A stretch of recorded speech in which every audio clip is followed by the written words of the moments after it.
Georgia అనే country ఎలా ఉంటది? ఏంటి? మన స్టూడెంట్స్‌కి వెదర్ కండిషన్స్ కానీ, ఆ కంట్రీ గురించి ఏమంటారు? ఇప్పుడు జార్జియా విషయానికొస్తే మనకి యూరోప్‌లో ఉందండి. సో, యూరోప్‌లోనే కాకుండా వరల్డ్‌లోనే జార్జియా అనేది థర్డ్ సేఫెస్ట్ కంట్రీ. సో, క్లైమాటికల్లీ ఎప్పుడైనా గాని అబ్రాడ్ ఎళ్ళే స్టూడెంట్స్‌కి main important thing language and climate. Language, climate and మీరన్నట్టు సేఫ్టీ థింగ్. సేఫ్టీ అనేది ఇంపార్టెంట్. సో, సేఫ్టీ గురించి ఆల్రెడీ మనం మాట్లాడాం. సో, లాంగ్వేజ్ విషయానికొస్తే గనుక Georgia is purely English speaking country అండి. ఇంగ్లీష్. సో, స్టూడెంట్‌కి అక్కడ వెళ్ళిన తర్వాత పర్టిక్యులర్‌గా ఏదైనా ఒక లాంగ్వేజ్ నేర్చుకోవాల్సిన అవసరం లేకుండా వాళ్ళు ఇంగ్లీష్‌లోనే చదువులు గానీ, లేకపోతే బయట పీపుల్‌తో ఇంటరాక్షన్ గానీ ఇంగ్లీష్‌లోనే చేస్తారు. ఓకే. అది. దాంతో పాటుగా వీళ్ళకి చూసుకుంటే గనక జార్జియాలో క్లైమేట్ విషయానికొస్తే టెంపరేచర్ మైనస్‌లోకి వెళ్ళదండి.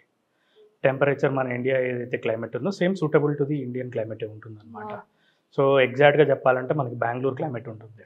సో, ఇంకా వేరే ఫ్యాక్టర్స్ మనకి ఇబ్బంది కలగకుండా జార్జియా కంట్రీ అయితే సేఫెస్ట్ అండ్ బెస్ట్ ప్లేస్ అన్నమాట. 100% Georgia is a safe country అండి. అంటే ఆల్రెడీ ఇది మెయిన్ చెప్పడం అని కాదు. సో, మా యూనివర్సిటీ ఏదైతే ఉందో యూనివర్సిటీ ఆఫ్ జార్జియా ఎక్స్‌క్లూజివ్‌గా మేము దీనికి కాంట్రాక్టర్. సో, ఈ యూనివర్సిటీ టిబ్లిసీ క్యాపిటల్ సిటీలో ఉందండి. సో, ఈ టిబ్లిసీ సిటీ ఏదైతే ఉందో ఎంటైర్ యూరప్‌లోనే మెడికల్ సిటీగా గుర్తింపు పొందింది. అండ్ మొత్తం యూరప్‌లోనే third best tourist destination and medical డెస్టినేషన్‌గా గుర్తింపు పొందిన లొకేషన్ అండి. ఫోర్బ్స్ మ్యాగజైన్‌లో కూడా దీన్ని ఇవ్వడం జరిగిందండి.